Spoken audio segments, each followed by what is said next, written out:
ভুল করি না। ফেনী ইতিহাস রয়েছে অনেক পুরনো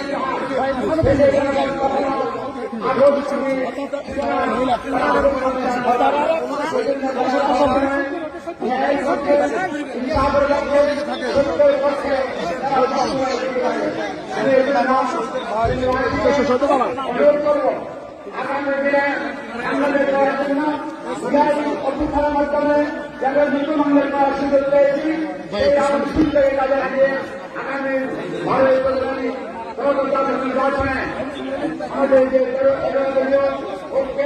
যারা প্রার্থী রয়েছেন সেটার পক্ষে আইনশৃঙ্খলার পক্ষে সেই যারা নির্বাচনের পক্ষে আমাদের নির্বাচন গ্রহণ করে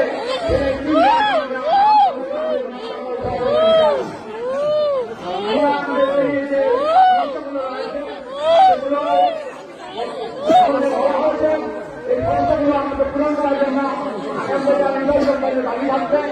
এখানে একটা কথা বলতে হয় আপনি দৃষ্টি দাঁড়ান সরকারি মেডিকেল কলেজ এগুলা বিষয়ের জন্য আমাদের এখানে প্রধানমন্ত্রী করেছিলাম দুর্ভাগ্যজনক হয় সবার নেতৃত্বে ব্যর্থতার কারণে আমরা হয়নি।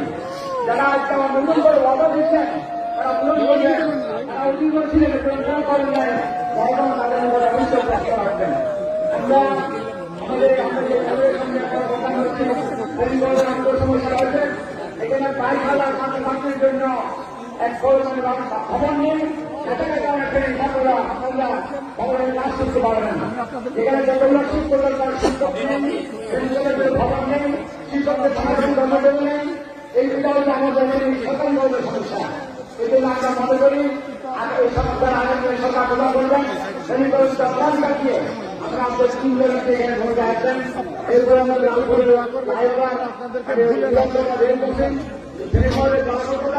বিশেষ করে এখানে আপনার ময়লার জীবন দেওয়া হয়েছে যার কারণে অন করে লোকেরা